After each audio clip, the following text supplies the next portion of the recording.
Last but not least will be Rocky River. Coach Kenneth from Climb Rock, as we had earlier. I'll introduce everyone here from left to right. Sophomore defensive end Aiden Fox. Junior defensive tackle Jakai Harris. Sophomore wide receiver Tyrell Bars. And on the end we've got senior receiver defensive back Tequan Gittins. So I'll throw it out to you, Coach McClamrock. Kind of similar question I've asked everyone. Just give me your general overall impression of the season, how you feel your summer's gone, and how you feel about this upcoming year. First off, we're super excited. Our kids have worked extremely hard. Our kids have bought into what we're asking them to do. We had a great off season in the weight room. I said it earlier, our numbers are up, our behavior is up, our grades are up. Every measurable thing that you can look at in the off season, we've improved on since last year. The kids are incredible. These four are four phenomenal young men that I could not be more proud to coach. So we're excited. We're excited about the opportunity to do some things that haven't been done here around here very much. And it's going to start with these four guys right here. Tyrell, what's different? Coach said the last season. What's different? Our discipline, commitment to the game of football, especially in the weight room where everybody, we're working each other. We make sure we're not skipping reps, that we're doing the reps. Even outside practice, like me and him, we go to the field every single day and just work on our craft. How confident are you all in taking the next step to compete for a spot in the playoffs? Very confident. It's my second year and I'm more invested in the playbook, so I feel I can play 100% faster now and things like that. I'll ask you guys a similar question to what I asked another team. In the era that seems to be the transfer portal era, even at the high school level, what does it mean to play for Rocky River High School and the name on the front of your jersey for each of the players?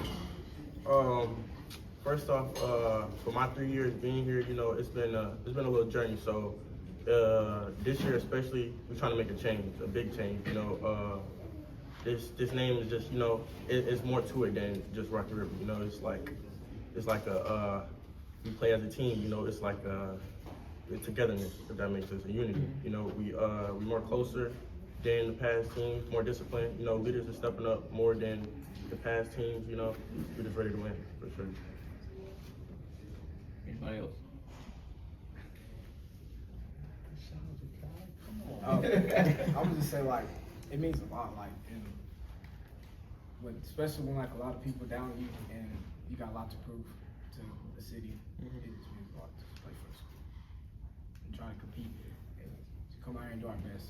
Yeah. And I've been asking guys this the whole time.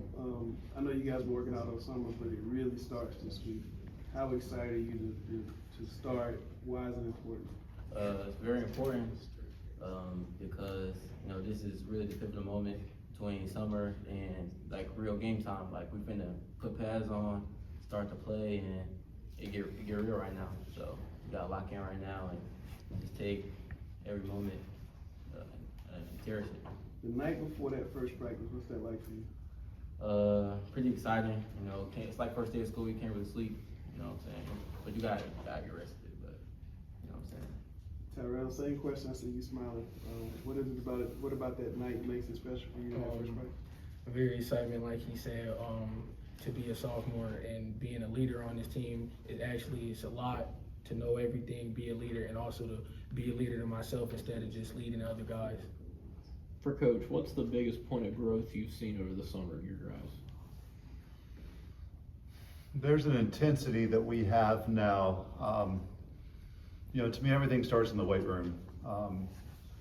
When I got here, the first thing that I realized is there was not really a strength and conditioning program here. So we've worked hard to improve on that the past 12 months. These guys have bought into our weight room culture. There's an intensity in that weight room. There's a focus in that weight room. There's a pushing each other. These guys realize that they're only going to be as great as the guys that they work out with in their individual group. And then as a team, we're only going to be as good as all those groups coming together. And so now the challenge is for us to hit that same intensity and the pace that we work out with in the weight room to bring it onto the practice field. And then once we do that, well, then we'll be able to bring it to the games on Friday nights. And we're not there yet. That's what practice is for. That's what we're out here for. But these guys are doing everything they can to get us there. So, you know, from that intensity, from that weight room comes confidence. And that's the biggest thing. Last year, we didn't have a lot of confidence. You know, to not sugarcoat anything, we were mentally weak last year. When something happened, we gave up a touchdown, guys got their heads down, hands flew up in the air. And mentally weak football teams are always waiting for something bad to happen, as opposed to being mentally strong. Where mentally strong, even if something bad happens, you can shake it off and you can go on to the next play. You know, cuz gets beat deep, that's okay, we got the next play. We drop it past, that's okay, we got the next play. We missed a tackle, that's okay, we got the next play. That's what great football players do, that's what great football teams do, and that's where we're headed. To add on what he said, that you're only as great as who you work out with. Like, working out with him, I know he's not gonna let me miss a rep when we're in the weight room. If we're on the field, he's not gonna let me miss a rep, because, you know, him being a senior, me being a sophomore, I look up to him and him being there. Taquan, what makes high school football special to you? You know, it's like starting off, like, you know, Pee Wee, you know, it's just fun. You know, it's been fun since I was little, you know. It's just more intense now, you know, college recruiting and stuff, so it's just opening up more opportunities for me and my family, you know, so this game is really important to me for sure. How important is this being your senior year? What makes that different than the other years? You know, the other years, you know, you feel like you still got time left, but the time go by like really quick, you know, so these are my last couple games. I'm definitely going to cherish it and play hard for my brothers around me, for sure. For you, Coach, how would you describe the culture of your program? You know, it's a culture where we care about each other. You know, we had a staff meeting today, and one of the things that we talk about, and before I bring any coach onto our staff, one of the things I tell them is you have to be invested into our young people's lives. Our young people need us more now than they ever have at any point in the history of high school football. And you know, we've got some kids here that come from really tough situations, and so they need positive adults, they need positive men in their lives more than some other schools where I've been. And from that culture of care, from those relationships, you build trust. And when you build trust and you know that the coaches have your best interest at heart, and now I know that my brother next to me has my best interest at heart, now that's when great things happen, man. Iron sharpens iron, like what Cuz was talking about a minute ago with Tex. You know, I want our culture to be one where we play selflessly and not selfishly.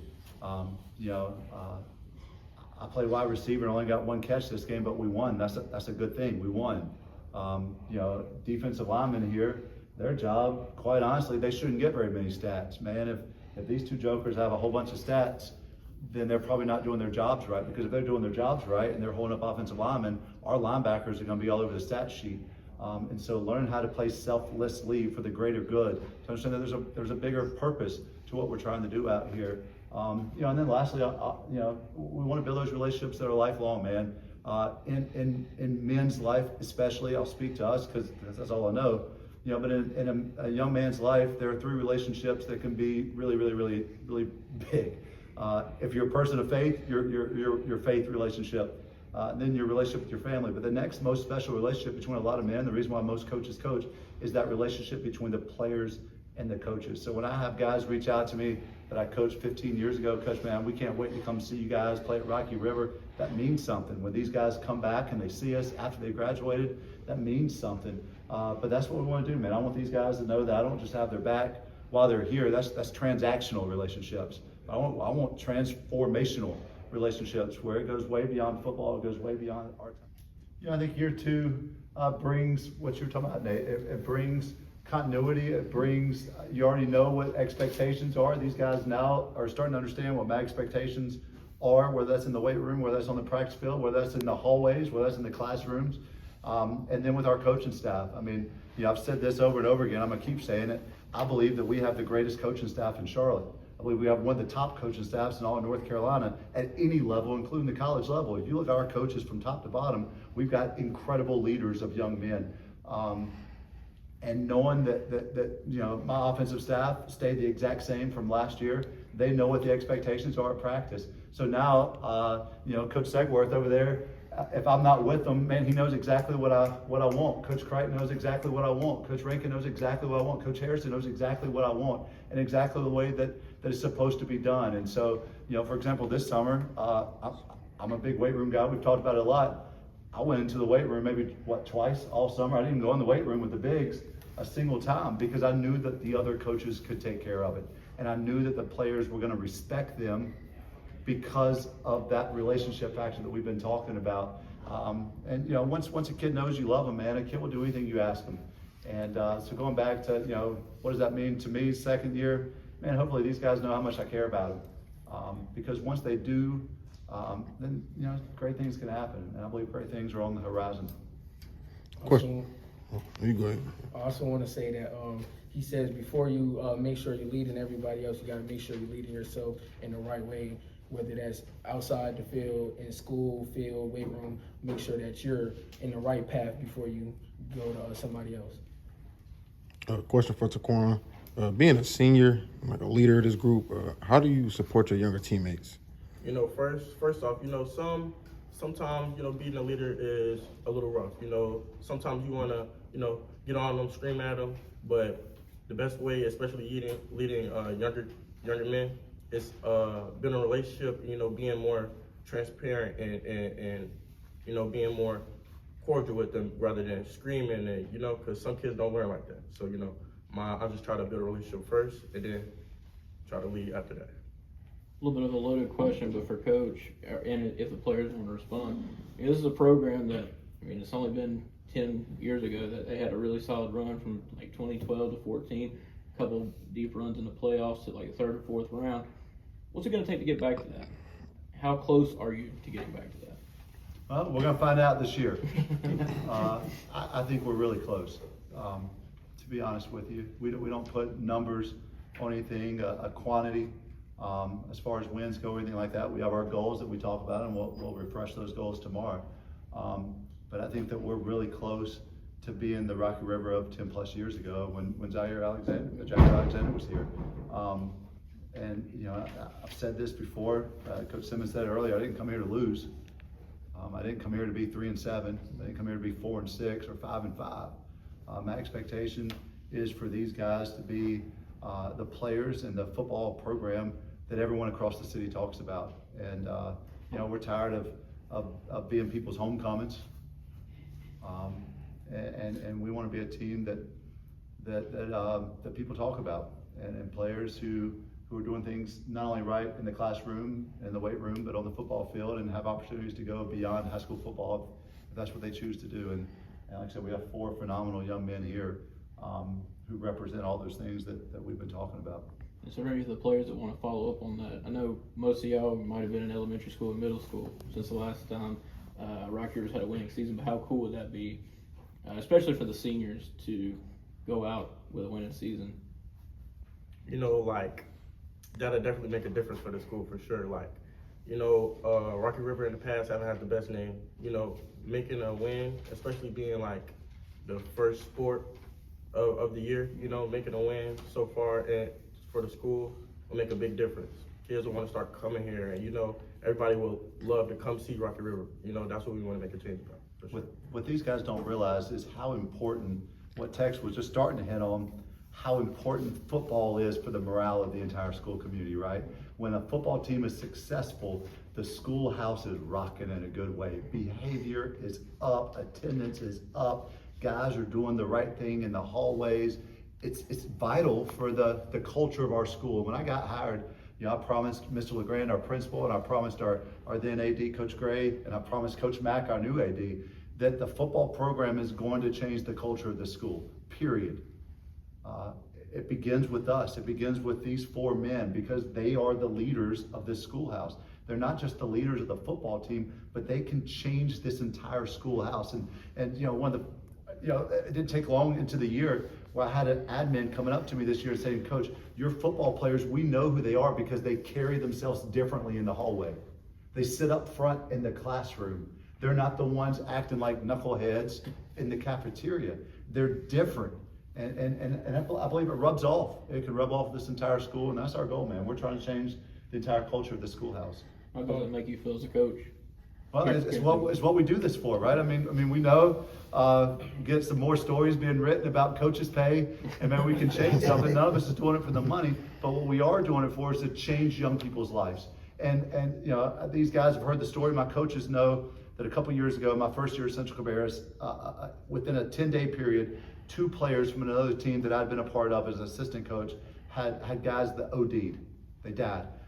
From that same team, 5 guys were either awaiting trial or had already been convicted of murder.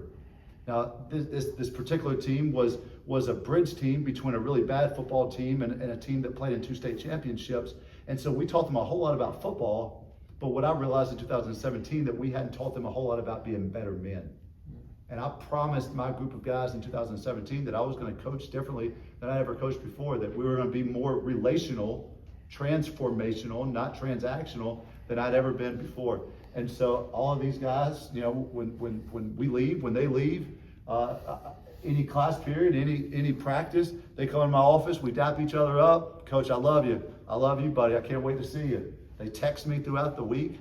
Them knowing that they have an adult man who a lot of our kids don't have in their lives who can be there for them is important, man. We've got incredible coaches, and that's you know, that's more important than anything, that these young people know how much they're cared and how much they're valued and how much potential they have, and that they hear it every single day, that they have more potential and more value than they ever think or imagine that they have. And our job as coaches is to show that to them. This question, Go ahead, please. this question is for everybody. What strengths do you guys see in this group?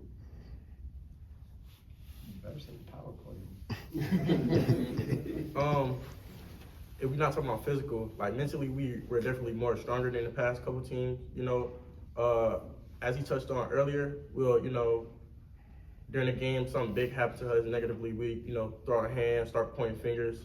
This year, we got better leaders, and we're coming into games with a better approach than the last couple teams for sure. Any other players Like feeling we're a lot more disciplined. You know, we're starting to get there, and that's going to take us a long way when the season starts. You know, for me personally, I mean, they hit on a lot of the I guess that would be what the intangibles. You know, from a team standpoint, I mean, notice we have 2 defensive linemen up here. Our defensive line is really strong. I mean, Coach Simmons was talking about his line being 10 deep. Our line is 9 deep. We got 9 guys who can play, and 9 guys who are going to play. And that's going to set up a lot of things for the rest of our defense. Both these guys play in the defensive backfield as well. We mostly 2-man platoon, but we do have a couple guys going both ways. And so it all begins there, man. But most importantly, our kids have confidence this year. There's a different R. Is that what y'all say? R? There's a different R around. Or? How I say it? Or. W-O-R. Different R around the field house now. Yeah. I also want to say, he also says a lot that men walk with their head high, they don't walk with their head low, and I see a lot of us doing that now.